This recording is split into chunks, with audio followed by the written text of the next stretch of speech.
चला आज आपण लग्नाचे रुखवत बनवणार आहोत. लग्नाचे रुखवत नेमके काय असते बघा.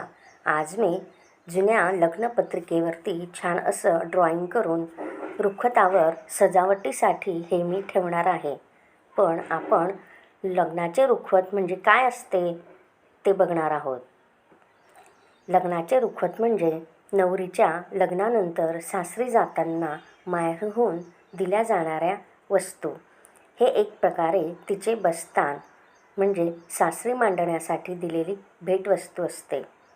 रुखवतात नेमकं काय काय असतं तर रुखवतात पारंपरिक वस्तू, देवदेवतांच्या मूर्ती, गणपती, अन्नपूर्णा, बाळकृष्ण, पूजेचे साहित्य, तामण, पळी, पंचपात्र, निरांजन, समई, स्वयंपाकाची भांडी, पितळी किंवा स्टीलची, डबे, कुकर, तवा, पोळपाट, लाटणे, धातूच्या वस्तू, चांदीचा ग्लास, वाटी, ताटली, तसेच घरगुती वापराच्या वस्तू म्हणजेच बिछाना, गादी, उशी, चादरी, सतरंजी, कपडे, नवरीच्या साड्या, ड्रेस, नवऱ्यासाठी कपडे, शोभेच्या वस्तू, आरसा, कंगवा, कुंकवाचा करंडा, सौभाग्य अलंकार, खाद्यपदार्थ म्हणजेच रुखवताचे पदार्थ वेगवेगळे.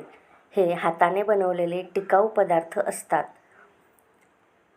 लाडू, बेसन लाडू, रवा लाडू, बुंदी लाडू, करंज्या, चकल्या, शेव, शंकरपाळे, अनारसे, फेण्या, मसाले, घरगुती गोड मसाला, मेथकूट, लोणची, पापड, कुरडया.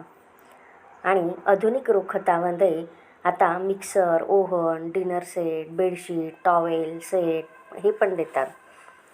रुखवताचे महत्त्व नेमकं काय असते? यात शुभ शकुन मानला जातो. नव्या संसाराची सुरुवात शुभ व्हावी. स्वावलंबन म्हणजे नवरीला सुरुवातीला कोणाकडे मागायला लागू नये. तसेच प्रेमाचे प्रतीक म्हणजे माहेरच्या आठवणी म्हणून. ह्या अशा काही सजावटीच्या वस्तू की ज्याने आपलं घर शोभिवंत दिसेल अशा शोभेच्या वस्तू, दाराचे तोरण, वॉलपीस अशा काही वस्तू या रुखवतात ठेवल्या जातात.